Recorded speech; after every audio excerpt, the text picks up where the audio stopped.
পারবে না। ওই কঠিন দিনে আল্লাহ সুবহানাহু ওয়া তাআলা তিনি নিজের আরশের নিচে 7 শ্রেণীর লোককে ছায়া দিবেন, আশ্রয় দিবেন। 1 নম্বর হচ্ছে আল ইমামুল আদিল, 1 নম্বর হচ্ছে ন্যায়পরায়ণ বাদশাহ। ন্যায়পরায়ণ বাদশাহ যাদের কাছে দেশ পরিচালনা করার জন্য ক্ষমতা দিয়েছেন আল্লাহ সুবহানাহু ওয়া তাআলা, যাদের হাতে সমাজ পরিচালনা করার জন্য ক্ষমতা দিয়েছেন, যাদের কাছে ইউনিয়ন অথবা জেলা পরিচালনা করার জন্য ক্ষমতা দিয়েছেন, এক কথায় বুঝেন যাকে আল্লাহ তাআলা ক্ষমতা দিয়েছেন সেই যে ক্ষমতার অপব্যয় করে এটার জন্য ধরবে কে? আল্লাহ। আপনি বুঝতে হবে যে আপনাকে সমাজ পরিচালনা করার জন্য আল্লাহ তাআলা ক্ষমতা দিয়েছে। সব কিছুর ক্ষমতার মালিক কে? আল্লাহ। আর জোরে বলেন কে? আল্লাহ। আল্লাহ তাআলা চাইলে আপনাকে বাদশা বানাইতে পারে, আল্লাহ তাআলা চাইলে আপনাকে সেকেন্ডের মধ্যে ফকির বানাইতে পারে কিনা? আল্লাহ তাআলা কিছু কিছু মানুষকে সম্মান দিয়ে বেইজ্জতি করে কিনা? তোমাকে আল্লাহ সুবহানাহু ওয়া তাআলা ইজ্জতের চেয়ারের মধ্যে বসাইছে। এক্সাম্পল, আমাকে এখানে আপনারা খতিব সাহেব হিসেবে বসাইছেন। যদি আমি কোনো পাপের কাজ করি, কোনো গুনার কাজ করি, আপনারা আমাকে চেয়ারের মধ্যে রাখবেন না। অতএব এই চেয়ারের মধ্যে বসাইছে কে? আল্লাহ। আল্লাহ তাআলা যাকে সম্মানের চেয়ারের মধ্যে বসাইছে, আল্লাহ সুবহানাহু ওয়া তাআলা যাকে ইজ্জত দিয়েছেন, সম্মান দিয়েছেন, এই সম্মান যদি কেউ নিজে ধ্বংস করে ফেলে, নিজের এই ক্ষমতাটাকে অপব্যয় করে, আল্লাহ সুবহানাহু ওয়া তাআলা কাল হাসরের ময়দানে ও কিয়ামতের কঠিন দিনে তাকে আরশের নিচে ছায়া দিবেন না। আরশের নিচে ছায়া দিবেন না। এই জন্য যাদেরকে আল্লাহ সুবহানাহু ওয়া তাআলা ক্ষমতা দিয়েছে এটাকে নিয়ামত হিসেবে গ্রহণ করবেন। এটাকে কিয়ামতের ময়দানে আল্লাহ তাআলা আরশের নিচে ছায়া পাওয়ার জন্য উসিলা ধরবেন যে আল্লাহ তাআলা আমাকে ক্ষমতা দিয়েছে, আমার দ্বারা যদি মসজিদ মাদ্রাসার উপকার হয়, আমার দ্বারা যদি সমাজের উপকার হয়, আমার দ্বারা যদি কোনো গরিব মানুষের উপকার হয়, তাদের দোয়ার বদৌলতে আমি কাল হাসরের ময়দানে, কিয়ামতের ময়দানে আমি আল্লাহ তাআলা আরশের নিচে ছায়া পাবো। আল্লাহ তাআলা বলবে, বান্দা তোকে আমি এলাকার মধ্যে তোকে আমি সম্মানিত বানিয়েছি, সম্মানিত চেয়ারের মধ্যে বসাইছি, তুই মানুষের সেবা করেছস, তুই মানুষের যত্ন করেছস, গরিব মানুষের উপকার করেছস, তোর দ্বারা মসজিদ মাদ্রাসার উপকার হয়েছে, তোকে আমি জাহান্নামে দেওয়ার জন্য এই সম্মানিত করি নাই। তুই যেহেতু তোর হক আদায় করেছস, আজকে কিয়ামতের ময়দানে কঠিন দিনে আমি আল্লাহ তোকে আমার আরশের নিচে ছায়া দিলাম। সুবহানাল্লাহ। আমি খুব অসুস্থ, তারপর আপনাদের দোয়া নেওয়ার জন্য আসছি। আস্তে আস্তে একটা কথা খেয়াল করতেছি, আল্লাহ তাআলা যাদেরকে ক্ষমতা দিয়েছে তারা যদি এগুলাকে সঠিক পথে ব্যবহার করে, তাদের মানুষের দোয়ার বদলে তারা জান্নাতে যাইতে কি হবে না? দেরি হবে না। আজকে কি আমাদের সমাজে এগুলা আছে? আজকে কি আমাদের সমাজের মধ্যে ন্যায়পরায়ণ বাদশার প্রয়োগ আছে? নাই। যদি চেয়ারের টেবিলের নিচে দিয়ে 5,000 টাকা ঢুকিয়ে দেয়, 10,000 টাকার বান্ডিল ঢুকিয়ে দেয়, তাহলে বিচার পল্টি যায় কিনা? শুনে রাখো, তোমার এরকম বিচার তোমার জন্য নাজাতের উসিলা হবে না। তোমার এরকম বিচার, তোমার এরকম সালিশ তোমাকে জান্নাতে নিবে না, তোমাকে টেনে হিঁচড়ে কোথায় নিবে? জাহান্নামে নিবে। আল্লাহ তাআলা সকলকে সহিহ বুঝ দান করুন। দ্বিতীয় নম্বর, যাদেরকে আল্লাহর হাবিব সাল্লাল্লাহু সুবহানাহু ওয়া তাআলা কাল কিয়ামতের ময়দানে আরশের নিচে ছায়া দিবেন, ওয়া শাবুন নাশাআ ফি ইবাদাতি রাব্বিহ। দ্বিতীয় শ্রেণীর লোক হলো আল্লাহর হাবিব সাল্লাল্লাহু আলাইহি ওয়াসাল্লাম বলেন, যাদেরকে আল্লাহ সুবহানাহু ওয়া তাআলা যৌবনকাল দিয়েছেন। আমরা সকলে যারা বৃদ্ধ হয়ে গিয়েছি তাদের একসময় যৌবনকাল গেছে কি যায়নি? যৌবনকাল এটা ইবাদতের কাল, যৌবনকাল এটা ইবাদতের সময়। আমরা যুবক ভাইরা মনে করি যে যৌবনকাল হচ্ছে হাসি তামাশায় কাটিয়ে দেওয়া, হাসি তামাশার মধ্যে, রং তামাশার মধ্যে কাটিয়ে দেওয়া। আমরা বৃদ্ধ হলে ইবাদত করব। বলেন তো, যারা বৃদ্ধ হয়ে গিয়েছেন যৌবনকালে যে ইবাদতটা করতে পারতেন, এখন কি সেই বৃদ্ধকালে সেই ইবাদতটা করতে পারেন না? যারা বৃদ্ধ হয়ে গিয়েছে, হয়তো মানজার ব্যথা অথবা পায়ের ব্যথা অথবা বাত, এরকম বিভিন্ন রোগে আক্রান্ত হয়ে গিয়েছেন, চাইলে সারা রাত্রে ইবাদত করতে পারেন না, চাইলে নিজের মন চাহিদা মতো ইবাদত করতে পারেন না। যখন যৌবনকাল ছিল, আপনি যেভাবে চান, যেমনি চান, আপনি ইবাদত করতে পারতেন। ওয়াশাবুন নাশাআ ফি ইবাদাতি রাব্বিহ। আল্লাহর হাবিব বলে, যৌবনকালটা যারা ইবাদতের মধ্যে কাটিয়ে দিবে, যৌবনকাল পেয়ে যারা ইবাদতের মধ্যে কাটিয়ে দিবে, আমার আল্লাহ সুবহানাহু ওয়া তাআলা কিয়ামতের ময়দানে কঠিন দিনে আল্লাহ সুবহানাহু ওয়া তাআলা যুবকদেরকে নিজের আরশের নিচে ছায়া দিবেন। সুবহানাল্লাহ। তাহলে যৌবনকালটা হচ্ছে কিসের? ইবাদতের সময়। যৌবনকালটা কিসের সময়? ইবাদতের সময়। আপনার সন্তান ইবাদত করে না, আপনার সন্তান নামাজ পড়ে না, আপনার সন্তান আল্লাহর হুকুম নবীর তরিকায় চলে না, আপনি মনে করতেছেন আপনার সন্তান বৃদ্ধ হলে ইবাদত করবে। বান্দা, তোমার সন্তান যদি যৌবনকালে ইবাদতের মধ্যে মশগুল হয়, তোমার সন্তান যদি ইবাদতের মধ্যে লিপ্ত হয়, তাহলে সে বৃদ্ধ বয়সে ইবাদত করবে। যে যৌবনকালে ইবাদত করবে না, ভালো সুন্দর শরীর থাকা সত্ত্বেও, নিজের বডি ফিটনেস থাকা সত্ত্বেও ইবাদত করে না, সে কি বৃদ্ধ বয়সে ইবাদত করবে? করবে না।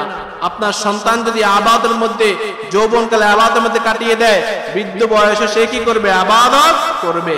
এই জন্য যৌবনকালটা হচ্ছে ইবাদতের মধ্যে কাটিয়ে দেওয়ার সময়। যৌবনকালটা ইবাদতের মধ্যে কাটাইতে পারলে আল্লাহ সুবহানাহু ওয়া তাআলা কাল কিয়ামতের ময়দানে ওই কঠিন দিনে নিজের আরশের নিচে ছায়া দিবে।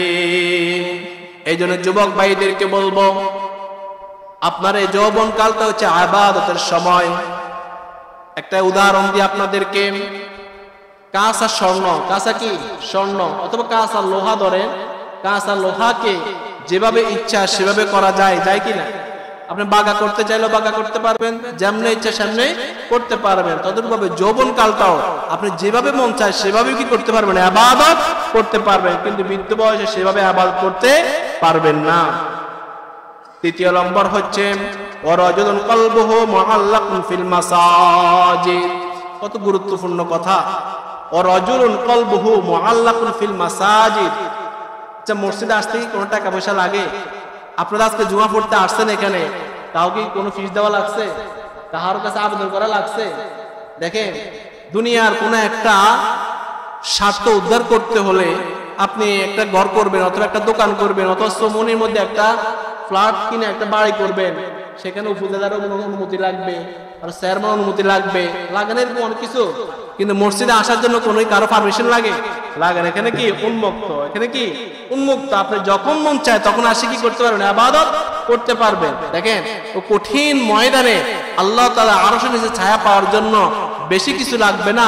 আপনার অন্তরটা যদি মসজিদের সাথে লেগে থাকে, আপনার অন্তরটা যদি মসজিদের সাথে লেগে থাকে, আল্লাহর হাবিব বলে তোমার অন্তরটা যদি মসজিদের সাথে লেগে থাকে, তুমি এক ওয়াক্ত নামাজ পড়ে বাইরে হয়ে গিয়েছো, আরো ওয়াক্তের অপেক্ষা করতেছো কখন আজান দিবে, কখন আজান দিবে। তোমার অন্তরটা যদি এমন হয়, আমার আল্লাহ সুবহানাহু ওয়া তাআলা কাল কিয়ামতের ময়দানে নিজের আরশের নিচে কি দিবেন? ছায়া দিবেন। সুবহানাল্লাহ। কত বড় দামি কথা, কত বড় দামি কথা। ওখানে আপনার বাবা কাল কিয়ামতের ময়দানে, হাসরের ময়দানে আপনার আত্মীয় স্বজন, আপনার ছেলে সন্তান আপনার জন্য সুপারিশ করতেও পারে, না করতে পারে, কিন্তু আমার আল্লাহ সুবহানাহু ওয়া তাআলা আপনাকে আরশের নিচে ছায়া দেন, আরশের নিচে ঠাঁই দেন, আর কার কোনো সুপারিশ লাগবে? লাগবে? লাগবে না। এই আল্লাহর হাবিব বলে ওয়ারাজুলুন কলবুহু মুআল্লাকুন ফিল মাসাজিদ।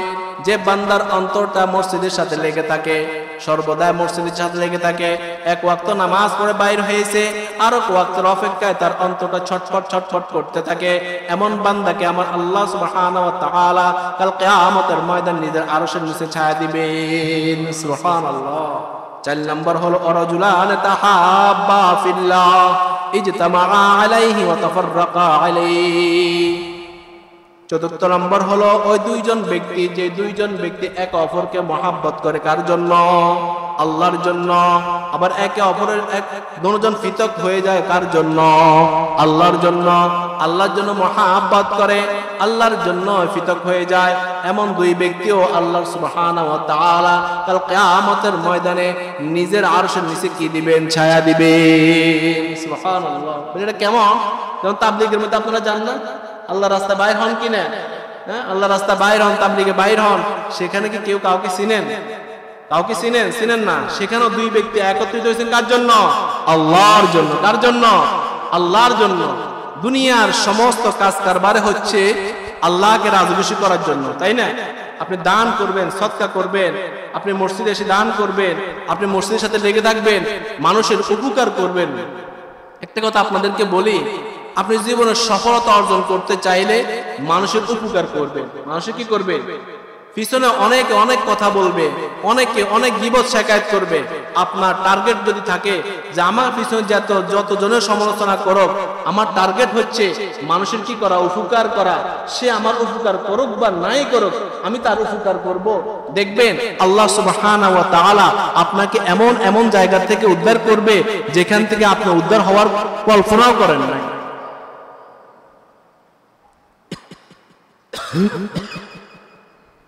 এই জন্য মানুষদের সবসময় কি করবেন? উপকার করবেন। এক অপরকে মহাব্বত করুন। কার জন্য? আল্লাহ তাআলার জন্য। মাঝখান দিয়ে একটা কথা বলি, বর্তমানে ওয়াজ মাহফিল আমরা তো মনে করি যারা সেলিব্রিটি, একটা কথা মনে রাখবেন, যারা আমল করে, যারা আল্লাহ তাআলাকে ভয় করে, তাদের আলোচনা এক প্রকারের। যারা আল্লাহ তাআলাকে ভয় করে না, শুধু সেলিব্রিটি হওয়ার জন্য, ভিউ পাওয়ার জন্য আলোচনা করে, দেখবেন তাদের আলোচনার মধ্যে কোনো কিনা ফায়দা নেই। এখন দেখবেন মিডিয়া জগতের মধ্যে প্রেমের আলোচনা করে কিনা? আমরা ছোটকালে যখন স্কুলে পড়তাম তখন উপন্যাস পড়তো ছাত্ররা, উপন্যাস পড়তো। আবু বকর সিদ্দিক, যখন আমরা ক্লাস 5-এ পড়তাম আমাদের বড়রা দেখতে উপন্যাস পড়তো না? যারা বড় আছেন ছোটকালে পড়ছেন উপন্যাস পড়তে, এখন আর উপন্যাস পড়া লাগে না। বড় উপন্যাস অনেক উলামা একরাম ওয়াজ মাহফিলের মধ্যে বলে কিনা? হ্যাঁ, প্রেম করতে পারবে, ডান্স করা জায়েজ আছে। এদের ওয়াজ দ্বারা কোনো কিনা ফায়দা নেই।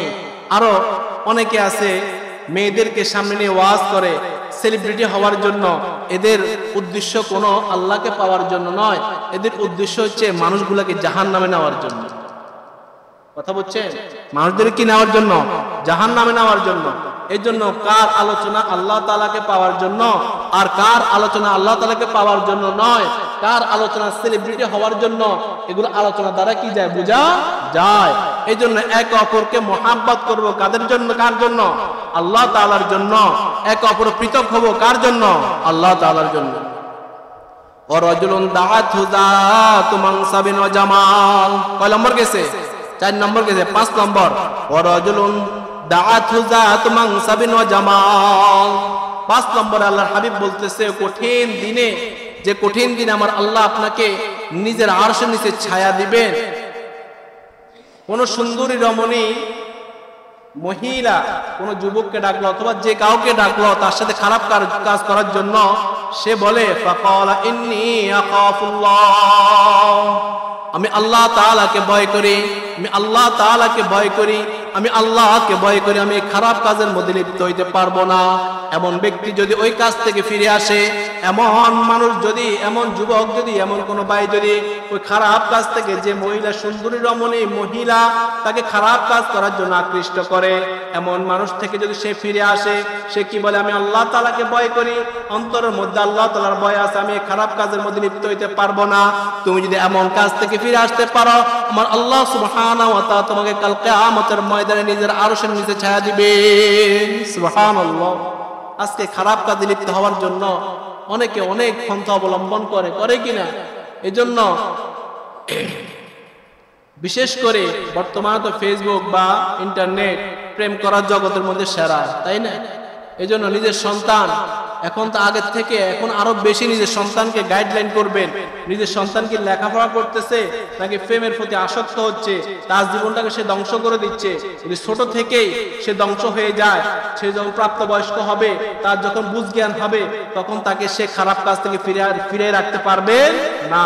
এই জন্য ছোট থেকেই তাকে কি করবেন?